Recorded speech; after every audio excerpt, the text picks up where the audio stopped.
ઓમ Gayatri health centre channel સંચાલક ચંદુભાઈ પટેલ આપનું ભાવથી પ્રેમથી ઉત્સાહ ઉમંગથી સ્વાગત સન્માન કરીએ છીએ।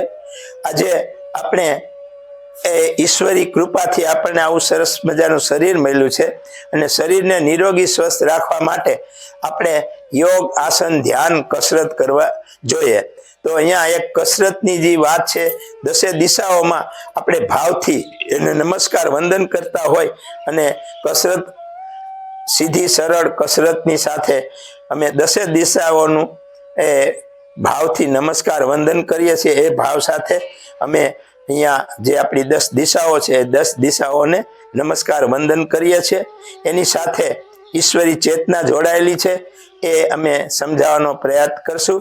તો સૌથી શરૂઆત નમસ્કાર વંદન પ્રણામ। તો આપણે પૂર્વ બાજુ આપણું મુખ રાખી અને પૂર્વ બાજુમાં જે વિષ્ણુ ભગવાન, લક્ષ્મી માતા, ઇન્દ્રદેવ અને સૂર્ય દેવતા બિરાજે છે એને આપણે આ રીતે ભાવથી નમસ્કાર વંદન કરીએ। એ દિશામાંથી અમારું રક્ષણ થાય અને અમે નિરોગી સ્વસ્થ તંદુરસ્ત રહી એ ભાવ સાથે અગ્નિ ખૂણાના અગ્નિ દિશા શુક્ર ગ્રહને નમસ્કાર વંદન કરીએ કે અમને સ્વસ્થ બનાવો, નિરોગી બનાવો, અમારામાં જે રોગ છે એ જલ્દી ભાગે એવો ભાવ સાથે નમસ્કાર। દક્ષિણ દિશામાં યમરાજા મંગળ ગ્રહ બિરાજે છે, એમને પણ આપણે પ્રાર્થના વિનંતી કરીએ કે અમારા અંદર શરીરની અંદર સ્વસ્થતા નિરોગી આવે અને અમે કોઈ પણ જાતની બીમારી, અમારામાં જે બીમારી છે દુર્ભાગે કોઈ બીમારી ન આવે એ ભાવ સાથે નમસ્કાર। નૈઋત્ય ખૂણામાં રાહુ કેતુ સમસ્ત સૃષ્ટિના નિયંતા ભગવાન ધરતી માતા અને પિતૃ દેવતા બિરાજે છે, એમને પણ પ્રાર્થના વિનંતી કરીએ કે અમને તમે સ્વસ્થતા બક્ષો, અમે નિરોગી રહી, તંદુરસ્ત રહી, બીજાને નિરોગી સ્વસ્થ રહેવા માટેનું માર્ગદર્શન આપીએ અને પ્રેરણા પ્રકાશ આપીએ એ ભાવ સાથે નમસ્કાર। પશ્ચિમ દિશામાં જલ દેવતા શનિ મહારાજ આપને નમસ્કાર વંદન। અમારા જીવનમાં, અમારા શરીરમાં જલ છે, જલ જીવન છે, જલનું સપ્રમાણ રહીએ અને જલથી અમે નિરોગી સ્વસ્થ રહી, અમારા શરીરમાં કોઈ પણ રોગ ન આવે એ ભાવ સાથે નમસ્કાર। ઉત્તર દિશા વાયુ ખૂણાના વાયુ દેવતા ચંદ્રગ્રહ નમસ્કાર વંદન। અમે આપને ભાવથી પ્રેમથી નમસ્કાર વંદન કરીએ છીએ કે અમારા શરીરની અંદર વાયુ તત્વ એટલે કે ઓક્સિજન પૂરતો મળે અને અમે નિરોગી સ્વસ્થ રહીએ। અત્યારે જે આપણે આ વિડીયો ઉતારીએ છીએ એમાં ઓક્સિજન પૂરતો મળે એના માટે અમે અહીંયા નાનો પ્રકાર ગાર્ડન બનાવેલ છે। ચંદ્ર દેવતા આપણને શીતળતા આપે, શાંતિ આપે એ ભાવ સાથે નમસ્કાર વંદન।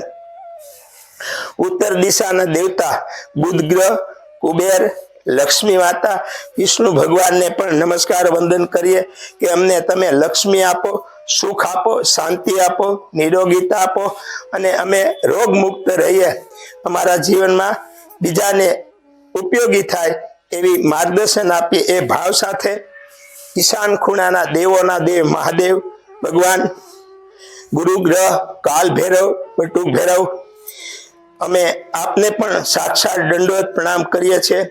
અમને શક્તિ આપો, ભક્તિ આપો, જ્ઞાન આપો અને અમે નિરોગી સ્વસ્થ રહે એ ભાવ સાથે અંતરિક્ષમાં આકાશમાં સૃષ્ટિ નિયંતા પ્રભુ પરમાત્મા બિરાજે છે એને પ્રાર્થના વિનંતી કરીએ કે અમને સ્વસ્થ નિરોગી બનાવો, તંદુરસ્ત બનાવો, તમારી શક્તિ આપો અને અમે રોગ પ્રતિકારની શક્તિ મળે, અમને શક્તિ આપો, ભક્તિ આપો, જ્ઞાન આપો। પાતાલના બલિરાજા શેષનાગ આપને વંદન પ્રણામ।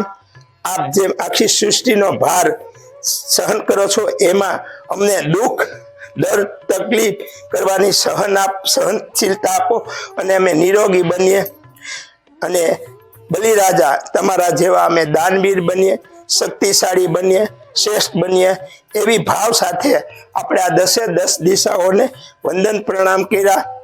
અહીંયા આપણી જે પરંપરા છે એ પરંપરા જળવાય અને દરરોજ આ રીતે આપણે દરરોજ આપણા ઘરે કરીએ તો આપણા શરીરમાં જે રોગ છે નાના પ્રકારના અસાધ્ય રોગ, ભગવાનની શક્તિ, ઈશ્વરની શક્તિ, એના આશીર્વાદ મળે તો ગમે એવો રોગ હોય, કેન્સર હોય, ડાયાબિટીસ હોય, બીપી હોય, કબજિયાત હોય, પગના દુખાવા હોય, કમરના દુખાવા, કોઈ પણ જાતના રોગો એની કૃપાથી ઓછા થાય, ધીમે ધીમે સાવ નિર્મૂળ થઈ જાય એવા હજારો દાખલાઓ આપણે આપણા જીવનમાં જોયા છે.